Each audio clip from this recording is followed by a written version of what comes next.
In the course of production, we explore numerous ideas that sometimes don't actually make it into the final film.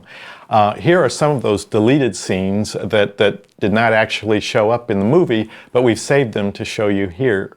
In general, these were removed for pacing reasons or trimmed down in some cases. So you'll hear some lines of dialogue in this that didn't make it to the final film, and you can judge with us whether or not we made the right call on these.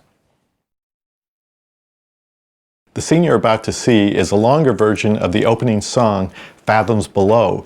Howard and Alan originally wrote this as a bigger production number with singing and dancing, and even some exposition that was cut where we learned that Ursula the Sea Witch is King Triton's sister.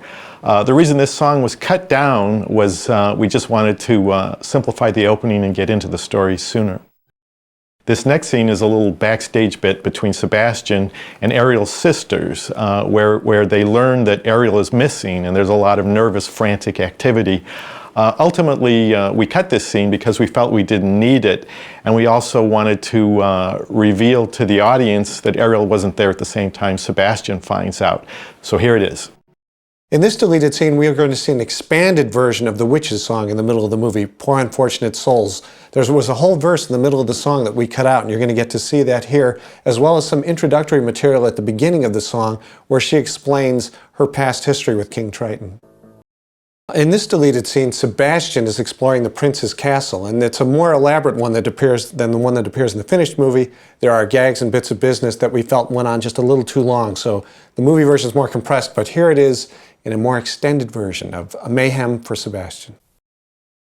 This is an earlier version of the scene where Sebastian is with Ariel at nighttime and she's preparing for bed, combing her hair with a fork.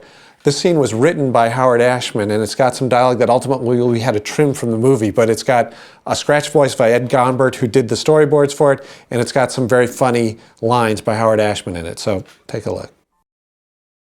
In this deleted scene, you're going to see an alternate version of the climax of the movie where Eric battles Ursula and dispatches her. Among the things you could look for are a piano score by Alan Menken that he played sort of solo on the piano. You've got different scale relationships than what are ultimately in the movie, where she was giant in the movie. Here we did her more human scale. And then this plays out to the final scene where King Triton is going to turn Ariel once and for all into a human. But you'll notice there's different dialogue in there, and in fact, Howard Ashman is doing the scratch voice for the king in this scene.